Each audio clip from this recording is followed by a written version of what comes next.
Hello dear student, आज का जो हमारा पोएम है वो है विंड यानी हवा।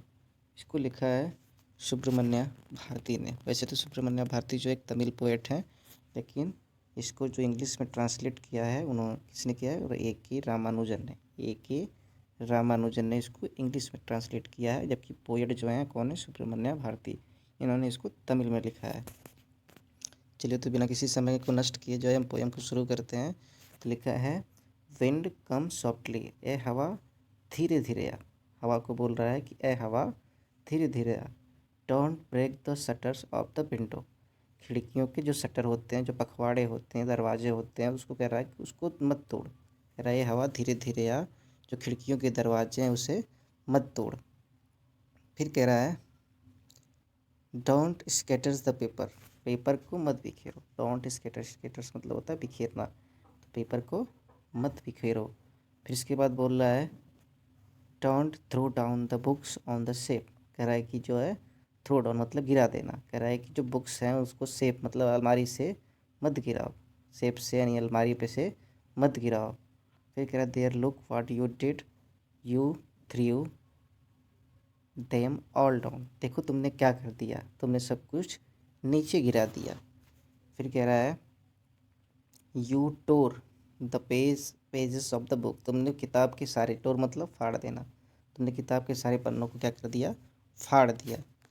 फिर कह रहा है आगे कि यू ब्राट रैन अगेन। देखो तुम फिर से क्या लेके आ गई? ब्राट ले आई, रैन मतलब वर्षा, अगेन मतलब दोबारा। तुम देखो फिर से जो है बारिश को दोबारा ले आई। फिर कह रहा है, यू आर वेरी क्लीवर, तुम बहुत ही चालाक हो। Poking fun at weakling. कह रहा है कि पोकिंग फन एट वीकलिंग मतलब जो है कमज़ोर लोगों को क्या करती हो? तोड़ देती हो। Poking fun and weakling, weakling मतलब कमज़ोर व्यक्ति, यानी जो भी कमज़ोर लोग होते हैं उन्हें क्या कर देती हो? तोड़ देती है, उसका मजाक उड़ा देती हो तुम। फिर कहता है, फ्रेल क्रम्बलिंग हाउसेस, टूटते हुए घर। क्रम्बलिंग मतलब होता है टूटते हुए यानी बिखरते हुए घर। फिर कह रहा है, क्रम्बलिंग डोर्स, टूटते हुए दरवाजे। क्रम्बलिंग राफ्टर्स, टूटती हुई कड़ियाँ। क्रम्बलिंग वुड्स, टूटते हुए लकड़ियाँ।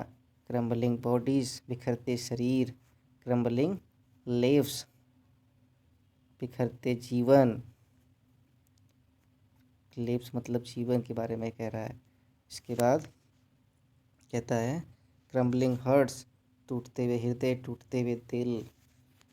फिर आगे बोल रहा है, द विंड गॉड, जो पवन देवता को बोल रहा है। विंड गॉड मतलब पवन देवता, पवन देव, वायुदेव। कह रहा है कि विनोज एंड क्रसेस देम ऑल, जो पवन देव हैं वो सभी को क्रश कर देते हैं, कुचल देते हैं। सभी को क्या करते हैं? क्रश कर देते हैं, कुचल देते हैं, जो क्या पढ़ते हैं? कमज़ोर पढ़ते हैं। फिर कह रहा है कि he would not do what you tell him, वो ऐसा नहीं करेगा जो तुम जैसा कहोगे। जो वायुदेव हैं, जो पवन देव हैं, वो ऐसा नहीं करेंगे जैसा आप कहोगे। सो इसलिए कम लेट्स बिल्ड स्ट्रॉन्ग। चलो फिर क्या करते हैं हम लोग? स्ट्रॉन्ग मतलब मजबूत, बिल्ड मतलब बनाते हैं, हो मतलब घर। तो पवन से हम जैसा कहेंगे, हवा से जैसा कहेंगे वो नहीं करेगी, इसलिए क्या करते हैं? चलो मजबूत घर बनाते हैं। फिर क्या, let's join the doors formally, चलो दरवाज़ों को बड़े अच्छे ढंग से जोड़ते हैं ताकि वो हवा से टूटे नहीं। Practice to firm the body, और जब प्रैक्टिस करके अपनी बॉडी को, अपने शरीर को और भी मजबूत बनाते हैं। फिर कह रहा है, make the hearts stead fast, चलो अपने जो हृदय को, दिल को स्टीड फास्ट बनाते हैं, दृढ़ बनाते हैं। अपने हृदय को क्या बनाते हैं हम लोग? दृढ़ बनाते हैं। फिर कहता है, डू दिस, यदि तुम ये कर लोगे, and then wind will be friend with us, यदि तुम ऐसा कर लेते हो तो जो हवा तुम्हारी क्या बन जाएगी? दोस्त बन जाएगी। The wind blows out weak fire, जो हवा बहती है तो कमज़ोर अग्नि को बुझा देती है। यानी जब भी हवा बहती है तो कमज़ोर लोगों के, यानी कमज़ोर अग्नि मतलब कमज़ोर लोगों को क्या कर देती है? तोड़ देती है, बिखेर देती है। फिर कहता है, he making strong fires roar and glorious, यानी जो मजबूत होता है, जो प्रचंड अग्नि होती है, फ्लोरियस मतलब प्रचंड, तेज आग, जो तेज आग होती है उसे और भी धधका देती है। यानी जो मजबूत लोग होते हैं हवा उसे भी क्या बनाती है? और भी मजबूत बनाती है। हिज फ्रेंडशिप इज गुड, इसकी जो दोस्ती है वो बहुत ही अच्छी है। फिर कहता है, he we praise him every day, हमें इसकी रोज़ प्रशंसा करनी चाहिए। यदि पोएम अच्छी लगी हो तो लाइक, कमेंट और शेयर ज़रूर करें। Thank you.